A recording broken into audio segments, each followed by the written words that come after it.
साई राम प्यारे बच्चों, आज हम हिंदी अविरल में पाठ नंबर 6 हमारा तिरंगा झंडा, इसका आज हम अभ्यास कार्य करेंगे। अभ्यास कार्य करने से पहले हम इस पाठ में पिछली कक्षा में जो हमने पढ़ा था एक बार संक्षिप्त में दोहरा लेते हैं। किसी भी देश के लिए झंडा उसकी आजादी का प्रतीक होता है। झंडे में प्रमुख 3 रंग हैं, केसरिया रंग, सफेद और हरा। केसरिया रंग बलिदान का प्रतीक है, सफेद रंग शांति और सच्चाई का प्रतीक है, हरा रंग हरियाली और खुशहाली का प्रतीक है। ये तीनों रंग भारत के बलिदान, शांति, एकता और खुशहाली को दिखाते हैं। तिरंगे में अंकित अशोक चक्र भारत की गति और प्रगति का प्रतीक है। हमारा तिरंगा अंतरिक्ष में भी जा चुका है। यह देश की स्वतंत्रता और सम्मान का प्रतीक है। हमें सबको इसका आदर और सम्मान करना चाहिए। संसद भवन पर प्रतिदिन 3 राष्ट्रीय ध्वज फहराए जाते हैं, क्योंकि इस भवन में लोकसभा के अध्यक्ष, उपाध्यक्ष तथा राज्यसभा के अध्यक्ष कार्य करते हैं। तिरंगे झंडे को फहराते समय यह ध्यान रखना चाहिए कि झंडा किसी चीज से ढका हुआ न हो तथा भूमि से स्पर्श न करे। झंडे को कभी भी उल्टा नहीं फहराना चाहिए। हमें अपने तिरंगे झंडे का सम्मान करना चाहिए। तो चलिए बच्चों, अभी हम इस पाठ पर आधारित कुछ अभ्यास कार्य करते हैं। तो आप अपनी हिंदी अविरल की जो टेक्स्ट बुक है आप निकाल लीजिए और साथ में एक पेंसिल भी निकाल कर रख लीजिए। हिंदी अविरल का पेज नंबर 46 आप निकाल लीजिए।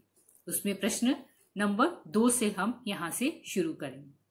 तो उसमें आज का डेट भी डाल लीजिए। डाला बच्चों सबने डेट? आज की डेट डाली? तो चलिए बच्चों, अभी हम प्रश्न नंबर 2 से शुरू करते हैं। सही शब्द से वाक्य पूरे कीजिए।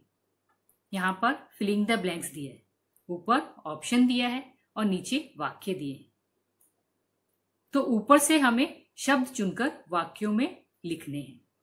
तो पहला दिया है 24 आजादी, कर्तव्य, 1 अंतरिक्ष। पहला दिया है यहाँ पे आजादी की लड़ाई तिरंगे के मार्गदर्शन में ही हुई।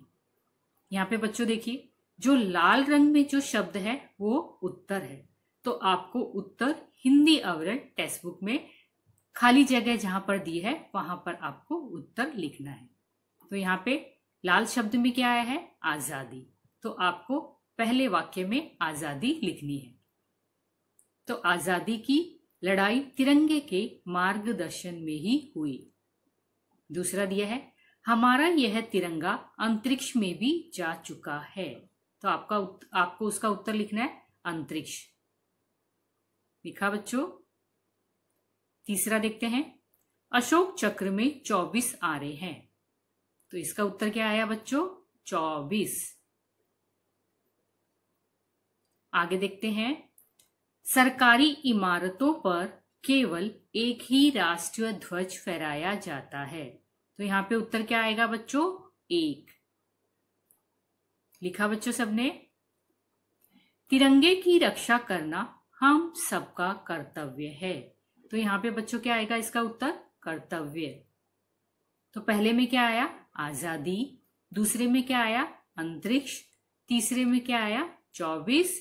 चौथे में क्या आया? 1 और 5वें में क्या आया? कर्तव्य। लिखा बच्चों आपने? अभी प्रश्न नंबर 3। प्रत्येक पंक्ति में जो शब्द उस परिवार का नहीं है उसे चुनकर गलत लगाइए, यानी कि गलत का निशान लगाइए। जो पंक्ति यानी लाइन, यहाँ पे गति की जो लाइन में जो शब्द दिए हैं वह उस परिवार का नहीं है, तो उस पर हमें गलत का निशान लगाना है। तो यहाँ पे बच्चों दिया है, गति का दिया है प्रगति, गतिशील, उन्नति। तो इसका उत्तर गलत कौन सा हुआ? उन्नति। तो उन्नति पर आपको गलत का निशान लगाना है। दूसरा दिया है वीर का दिया है बहादुर, वीरता, वीरांगना। तो बहादुर पर आपको गलत का निशान लगाना है। तीसरा दिया है देश का दिया है स्वदेश, भवन, विदेश। तो भवन पर आपको गलत का निशान लगाना है। तो पहले में क्या आया उन्नति, दूसरे में बहादुर, तीसरे में भवन। आगे देखते हैं। भारत का दिया है स्वतंत्रता, भारतीय, भारती। तो स्वतंत्रता पर आपको गलत का निशान लगाना है। विशेष का दिया है विशेषण, रस, विशेषज्ञ। तो रस पर आपको गलत का निशान लगाना है। सम्मान का दिया है सम्मानीय, सम्मानित, समान। तो समान पर आपको गलत का निशान लगाना है। तो स्वतंत्रता पर, रस पर और समान पर गलत का निशान लगाना है। लगाया बच्चों सबने? अभी आगे प्रश्न देखते हैं। नीचे दिए संयुक्त व्यंजनों के दो दो शब्द बनाइए। संयुक्त व्यंजन में यहाँ पे आधा न और न दिया है। ये संयुक्त व्यंजन है, इसी को जोड़कर हमें और दो नए शब्द बनाने हैं। तो यहाँ पे दिया है उन्नति, अन्न, प्रसन्न। आपको अपनी हिंदी अविरल टेक्स्ट बुक में लिखना है बच्चों। अन्न, उन्नति, अन्न, प्रसन्न। लिखा बच्चों? दूसरा दिया है आधा क और य। इससे हम शब्द बनाएंगे क्या, क्यारी, क्योंकि। क्या, क्यारी, क्योंकि। लिखा बच्चों? तीसरा दिया है आधा म और पूरा न। म, सम्मान, अम्मा, चम्मच। सम्मान, अम्मा, चम्मच। लिखा बच्चों सबने? आधा द और ध। समृद्धि, वृद्ध, शुद्ध। समृद्धि, वृद्ध, शुद्ध। लिखा बच्चों सबने? नीचे दिए शब्दों के लिंग बताइए। लिंग दो तरह के होते हैं, एक स्त्रीलिंग और एक पुल्लिंग। जिस जाति से हमें स्त्री जाति का बोध होता है उसे हम स्त्रीलिंग कहते हैं, और जिस जाति से हमें पुरुष जाति का बोध होता है उसे हम पुल्लिंग कहते हैं। तो यहाँ पे शब्द दिया है और लिंग पहचान कर आपको लिखना है। तो देश का कौन सा लिंग आएगा बच्चों? पुल्लिंग। तो देश के सामने आपको लिंग लिखना है पुल्लिंग। झंडा, पुल्लिंग। इमारत, स्त्रीलिंग। एकता, स्त्रीलिंग। सम्मान, पुल्लिंग। आजादी, स्त्रीलिंग। देश का लिखा बच्चों पुल्लिंग, झंडा, पुल्लिंग, इमारत, स्त्रीलिंग, एकता, स्त्रीलिंग, सम्मान, पुल्लिंग, आजादी, स्त्रीलिंग। लिखा बच्चों सबने? नीचे दिए र के विभिन्न चिन्हों वाले 3-3 शब्द लिखिए। यहाँ पर र के विभिन्न चिन्ह दिए हैं और उसी पर आधारित हमें 3-3 शब्द र के बनाने हैं। अभी पहला यहाँ पे आता है र का। हम र ऐसे लिखते हैं ना, उससे हमें 3 शब्द बनाने हैं। पहला दिया है यहाँ पे राकेश, रोचक, राजेश, रानी। लिखा बच्चों सबने? राकेश, रोचक, राजेश, रानी। दूसरा दिया है यहाँ पे र का चिन्ह, जो शब्द के ऊपर हम लगाते हैं ऐसे हवा में। मार्ग, गर्व, कर्म, पर्वत। मार्ग, गर्व, कर्म, पर्वत। लिखा बच्चों? अभी तीसरा जो र का चिन्ह दिया है हम शब्द के नीचे लगाते हैं ऐसे। तो इसका जो चिन्ह है इस तरह से है। तो इससे शब्द बनाए राष्ट्र, राष्ट्रीय, राष्ट्रपति, महाराष्ट्र। देखा इन चारों शब्द में र का चिन्ह है। राष्ट्र, राष्ट्रीय, राष्ट्रपति, महाराष्ट्र। चौथा दिया है र का चिन्ह किस तरह से होता है, ऐसे। तो यहां पे दिया जो शब्द चक्र, नम्र, कर्म, आक्रमण। यहां पे र का चिन्ह आया है ना, चक्र, नम्र, कर्म, आक्रमण। लिखा बच्चों सबने। आगे का प्रश्न देखते हैं। नीचे दिए वाक्यांशों में से विशेषण और विशेष्य को सही स्थान पर लिखिए। विशेषण और विशेष्य को सही स्थान पर हमें लिखना है। वाक्य दिए हैं, जैसे यहां पे दिया है, संज्ञा या सर्वनाम शब्दों की विशेषता बताने वाले शब्दों को हम क्या कहते हैं बच्चों, विशेषण कहते हैं। विशेषण जिन शब्दों की विशेषता बताते हैं उन्हें हम विशेष्य कहते हैं। अभी यहाँ पे बच्चों देखिए, नीली पट्टी दिया है, वाक्यांश के कॉलम में दिया है ना, नीली पट्टी। तो नीली जो क्या है, विशेषण के कॉलम में लिखेंगे, और पट्टी क्या है, विशेष्य के कॉलम में लिखेंगे।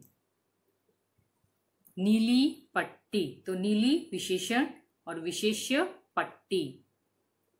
केसरिया रंग, केसरिया क्या है, विशेषण, और रंग क्या है, विशेष्य। राष्ट्रीय ध्वज, तो राष्ट्रीय क्या है बच्चों, विशेषण, ध्वज क्या है, विशेष्य। लिखा बच्चों सबने।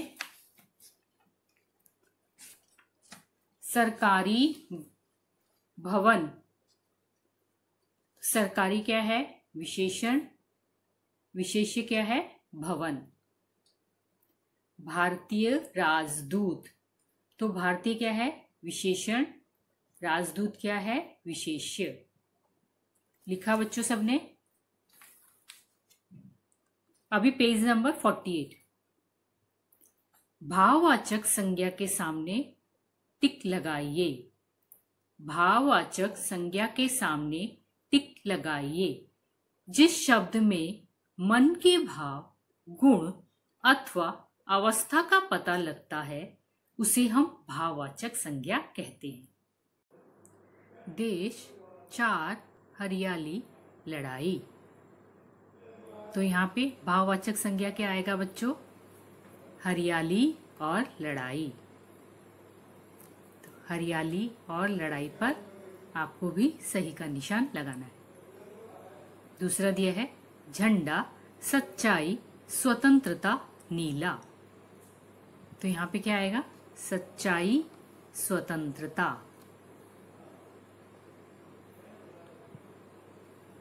अभी तीसरा देखते हैं, वीरता, भारत, अच्छाई, सफलता। तो यहाँ पे बच्चों देखिए, वीरता, अच्छाई और सफलता, इसमें 3 भाववाचक संज्ञा है, वीरता, अच्छाई, सफलता। लगाया बच्चों सबने। पता कीजिए और लिखिए। यहां पे हमें लिखना है इसका उत्तर। हमारा जो राष्ट्रीय पक्षी कौन है, राष्ट्रीय पक्षी कौन है, मोर। तो राष्ट्रीय पक्षी के सामने आपको हिंदी एवरेल टेक्स्ट बुक में लिखना है मोर, मोर यानी पिकॉक, हमारा जो राष्ट्रीय पक्षी है। राष्ट्रीय खेल हॉकी, राष्ट्रीय खेल हॉकी। राष्ट्रीय पशु बाघ, राष्ट्रीय पशु बाघ। राष्ट्रीय फूल कमल, राष्ट्रीय फूल कमल। राष्ट्रीय फल आम, राष्ट्रीय फल आम, राष्ट्रीय वृक्ष बरगद, राष्ट्रीय वृक्ष बरगद। लिखा बच्चों सबने? ध्यान से सुनिए और बताइए। श्रुतभाव ग्रहण। यहाँ पे एक पैराग्राफ दिया है और नीचे कुछ प्रश्न दिए हैं। पहले हमें पैराग्राफ को पढ़ना है और उसमें से जो नीचे जो प्रश्न पूछे हैं उसी पैराग्राफ में से हमें ढूंढकर लिखने हैं। तिरंगा झंडा हमारा राष्ट्रीय ध्वज है। राष्ट्रीय ध्वज देश के सम्मान का प्रतीक होता है, इसलिए उसे सलामी दी जाती है और उसका सम्मान किया जाता है। आज हमारे देश में जो तिरंगा झंडा फहराया जाता है उसका भी एक इतिहास है। पहला राष्ट्रीय ध्वज वीर सावरकर ने बनाया, जिसे मैडम भीकाजी कामा ने 22 अगस्त 1907 को जर्मनी में फहराया था। उसके बाद सन 1918 में एनी बेसेंट ने दूसरा झंडा बनाया, परंतु इस झंडे को भी मान्यता नहीं मिली। समय समय पर इसमें भी परिवर्तन हुए। वर्तमान राष्ट्रीय ध्वज ही स्वतंत्र भारत का राष्ट्रीय ध्वज है। इसकी रक्षा करना प्रत्येक भारतीय का कर्तव्य है। अभी बच्चों यहाँ पे देखिए प्रश्न दिए हैं। राष्ट्रीय ध्वज किसका प्रतीक है? इसका उत्तर आपको वहीं पर हिंदी टेक्स्ट बुक में ही आपको लिखना है।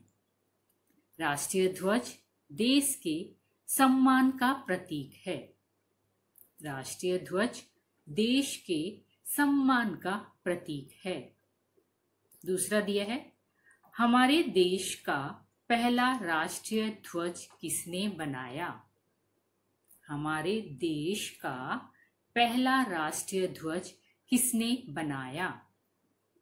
हमारे देश का पहला राष्ट्रीय ध्वज वीर सावरकर ने बनाया। किसने बनाया बच्चों? वीर सावरकर ने बनाया था। तीसरा देखते हैं, सन 1918 में एनी बेसेंट, सन 1918 में दूसरा झंडा किसने बनाया? सन 1918 में दूसरा झंडा किसने बनाया? उत्तर है इसका, सन 1918 में एनी बेसेंट ने दूसरा झंडा बनाया। सन 1918 में एनी बेसेंट ने दूसरा झंडा बनाया। लिखा बच्चों इसका उत्तर। इस पाठ का अभ्यास कार्य यहीं पर समाप्त होता है। अगले वीडियो में हम अगले पाठ का अभ्यास कार्य करेंगे। तब तक आप ये इस पाठ का पूरा अभ्यास कार्य कर लीजिए। अगले वीडियो में हम अगले पाठ का अभ्यास कार्य करेंगे। धन्यवाद।